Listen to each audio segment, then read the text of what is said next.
तैयारी करने के लिए बड़े शहर जाने लगे।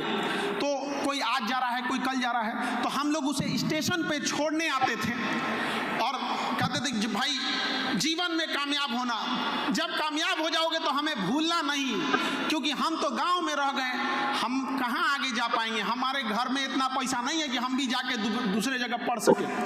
हमें उस समय बड़ा अफसोस होता था, ट्रेन जब तक चली नहीं जाती थी दूर तक आदमी देखता था कि काश हम लोग के पास भी इतना पैसा रहता तो आज हम लोग भी पढ़ लिए रहते, एक अच्छे स्कूल, एक अच्छे कॉलेज, एक अच्छे कोचिंग, शायद हम लोग की भी ज़िंदगी बन जाती। लेकिन जो जैसा रहता है उसको उसी में एडजस्ट करना होता है। लेकिन जब मौका मिला टीचिंग का तो कसम खाए थे कि पढ़ाई के पैसे के वजह से किसी की पढ़ाई छूटने नहीं देंगे।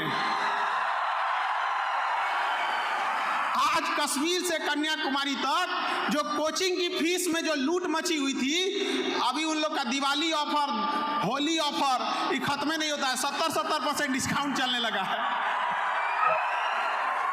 तो मेरा उद्देश्य था कि गरीब से गरीब बच्चा अपनी पढ़ाई कंप्लीट कर सके, और चाहे कितना भी कमजोर स्टूडेंट क्यों ना हो, वो अपनी पढ़ाई को कंप्लीट कर सके।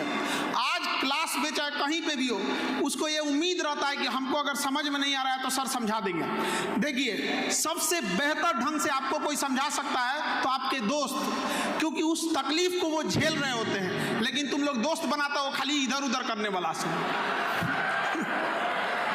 तो हम लोग का यही उद्देश्य रहता है, चाहे वो नीट हो, यूपीएससी हो, बीबीएससी हो, स्टेट पीसीएस हो, तो हम लोग का वही उद्देश्य था कि शिक्षा इतनी आसान होनी चाहिए कि सब तक पहुंच सके आप, और पढ़ाई ऐसा होना चाहिए कि एग्जाम में आए वो क्वेश्चन।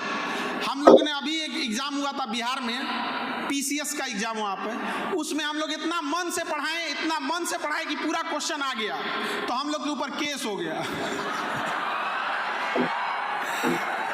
क्या कह रहा है सब पता है कि काहे ऐसा पढ़ाएं कि पूरा आ गया। हमको नहीं समझ में आ रहा है कि बैल सब कहना क्या चाह रहा है ऐसा, कि मतलब हम लोग पढ़ाएं और क्वेश्चन ना आए। तो होते रहता है ये सब चीज। लेकिन जब आप आगे बढ़ेंगे तो लोग आपको टांग खींचने वाले होंगे, ये बात मान के चलिए। अगर आपको दुश्मन बनाना है तो आप कामयाब होइए, फ्री में लोग बन जाएंगे दुश्मन बिना मतलब। एक चीज हमेशा याद रखिएगा, अभी आप कामयाबी के रास्ते पे, जिस दिन कामयाब होंगे ना तो आपको चाहने वाले जितने होंगे उससे 4 गुना ज्यादा आपसे नफरत करने वाले होंगे, और आपको पता ही नहीं चलेगा नफरत क्यों कर रहे हैं। ये जिंदगी एक सजा है, गुनाह क्या किए थे इसका पता नहीं है।